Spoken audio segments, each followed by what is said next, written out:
This is Tim. Oh, you can see the person. I never showed his face. Theodore Isaac Rubin. This is the book, The Angry Book. Um, this is the last day I'm going to be reading from this. I hope you've enjoyed it. I hope it has helped you. The next book is already on deck. And what I'm going to be reading from here is A Case for Reparations, because that seems to be in the air. Black people have been doing bad for a long time, and we've been pretending and trying to mask it, but the New World Order is open and you can't hide anything. It's all about reality. So I'm going to read from that starting tomorrow. Last day for this. So let's get into it. And this is really important too. Sweet, sweet, sweet. And the blood pressure goes up, up, up. Blood pressure is a really big issue in my community, but in this country, really.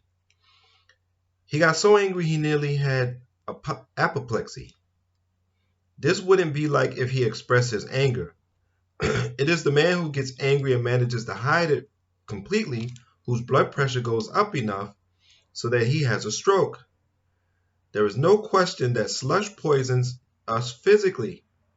I'm sure that it contributes to attacks on the digestive system, circulatory system, respiratory system, indeed on all systems.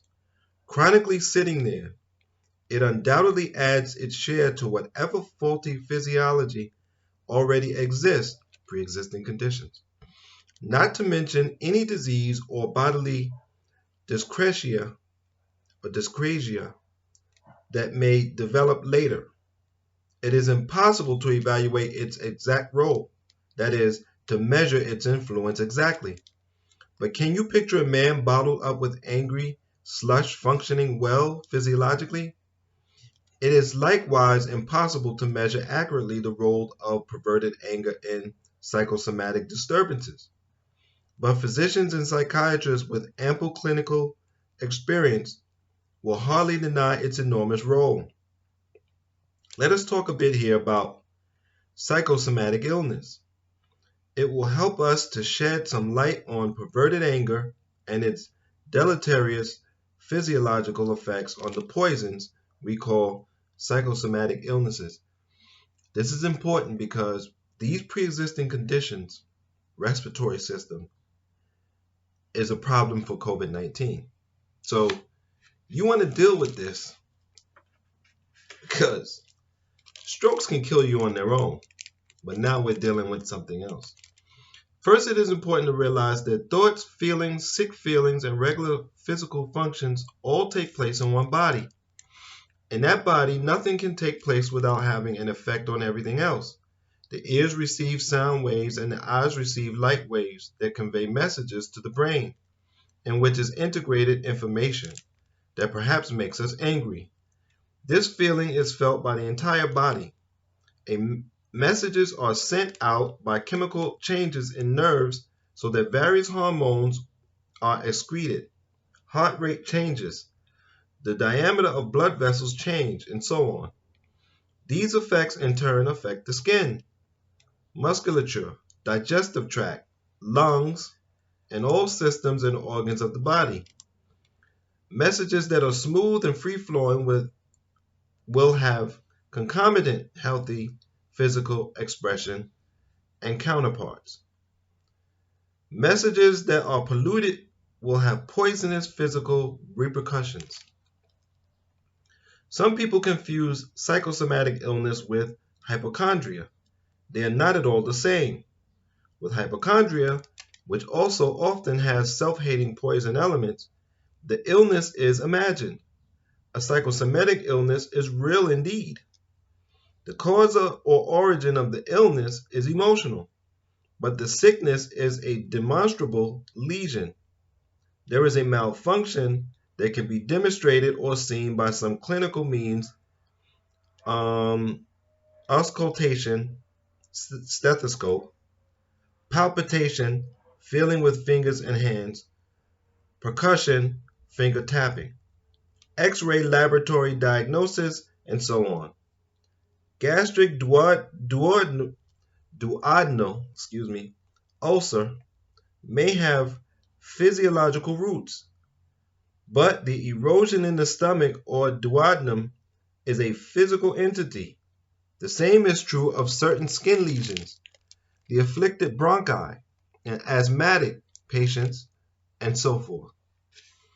As with all other human sicknesses, dysplasias, or malfunctions, psychosomatic illnesses also have multiple complicated roots. But again, here as elsewhere, the slush fund contributes a major share of evil energy. I have seen a number of asthmatics who were enormously relieved and who could finally breathe when they learned how to weep. Strange but true that so many of us have somehow lost the ability for normal weeping. Closer investigation, however, revealed that some of these weepers were not crying in pain or misery or pity or self-pity. They were actually crying with rage, and it wasn't weeping ability that was perverted so much as their angry feelings and expression. I remember a man who was brought up as a Quaker and whose image of himself was one of complete lack of anger. If he really lacked anger, this would have been fine. But though he managed always to be sweet, sweet, sweet, and he did in fact fool himself, his family, and his friends, he could not fool his arteries and his blood pressure. After an initial small stroke, psychoanalysis revealed an enormous slush fund of an explosive proportion, which, in fact, was beginning to explode via arteries in his brain. He was only 40 years old, but the top bowel he carried within himself was drawn tight beyond endurance. Of course, all internists, surgeons, and psychiatrists have seen their share of sweet, sweet, sweet people who suffer from peptic ulcer, colitis, and ileitis, sometimes to the point of perforation, hemorrhage, and death. I'm going to leave it there. This is a long chapter, but you get the picture. Great book. Pick it up. Go through it. It can save your life, especially now. You're going to see such changes in this society that you're not going to know what is happening. We are in a new world order, and you're going to find out that you don't have what you thought you had.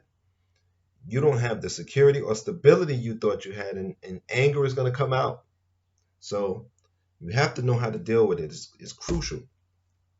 I thank you for supporting me.